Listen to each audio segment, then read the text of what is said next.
everybody, my name is Sergey, I'm a history teacher, and in this video I will talk about various coins and the historical phenomena these coins refer to. So it's known that many states today use a double-headed eagle as their state symbol. Now, the image of a multi-headed bird has very deep historical roots.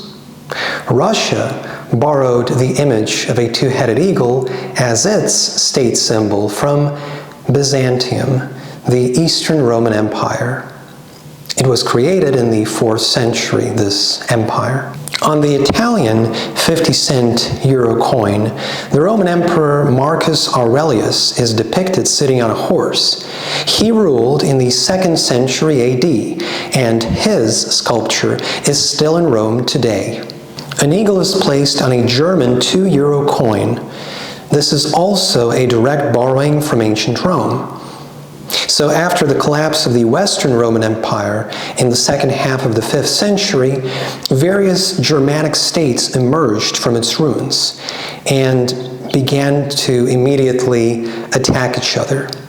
So the Middle Ages began. These Germanic rulers started to use ancient Roman state symbols. So the eagle as a state symbol is still in use today, particularly in Germany. On this Russian coin, we see St. George slaying the dragon. Miniatures with this theme have been known since the 9th century. Although this is an Estonian coin, the use of 3 lions as a national symbol originates from Denmark. In the 13th and 14th centuries, northern Estonia was under Danish rule. This is the reason why 3 lions are today placed on the Estonian coat of arms. These lions began to be used as the coat of arms of Denmark already in the 12th century. Another Scandinavian country, Sweden, started using 3 crowns as its national symbol from the 13th century onwards. The great Italian poet and author of the Divine Comedy, Dante Alighieri, is seen here on a 2 euro Italian coin. Alighieri lived in the 13th and 14th centuries. In the 15th century, the symbol and coat of arms of Lithuania was established as the knight, the so-called Vitys, which is depicted here on this Lithuanian euro coin. This is the Vitruvian Man. The author of this drawing is, of course, Leonardo da Vinci, one of the most famous artists of the Renaissance. The Vitruvian Man was drawn by da Vinci in the late 15th century, and this image beautifully encapsulates the essence of the Renaissance.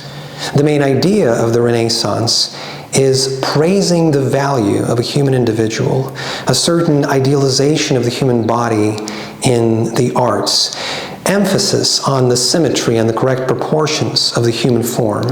In the 16th century, the coat of arms of Finland was established, depicting a lion trampling a sword while also holding a sword. In the 16th and 17th centuries, the famous writer Miguel de Cervantes lived in Spain, known to us as the author of the novel about Don Quixote. Here he is depicted on a 10-cent coin. The 18th century is known to us as the Age of Enlightenment. During the 18th century, the style of neoclassicism spread, celebrating the cultural ideals of antiquity. A striking example of classicist architecture, emphasizing proportion and symmetry, is the Brandenburg Gate in Berlin, depicted here on the reverse side of this 20-cent coin. An example of classicism in music is the Austrian composer Wolfgang Amadeus Mozart, also living in the 18th century. The spread of education, the development of critical thinking, the desire to resist traditional ideals and authorities in religion and politics ultimately led to the Great French Revolution at the end of the 18th century. It started in 1789. One of the symbols of revolutionary France is Marianne. The slogan of the French Revolution was liberty, equality, and fraternity. Now, calls for individual freedom lived on in the 19th century. In 1863, the American President Abraham Lincoln issued the Emancipation Proclamation, which freed the slaves in the United States.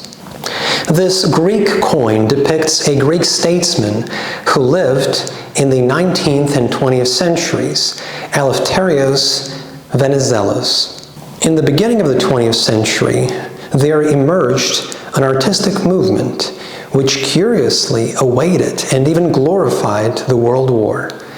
This movement is called Futurism. The Italian futurist Umberto Boccioni created a sculpture in which he attempted to convey human movement. This sculpture is also depicted on the reverse side of this 20-cent coin.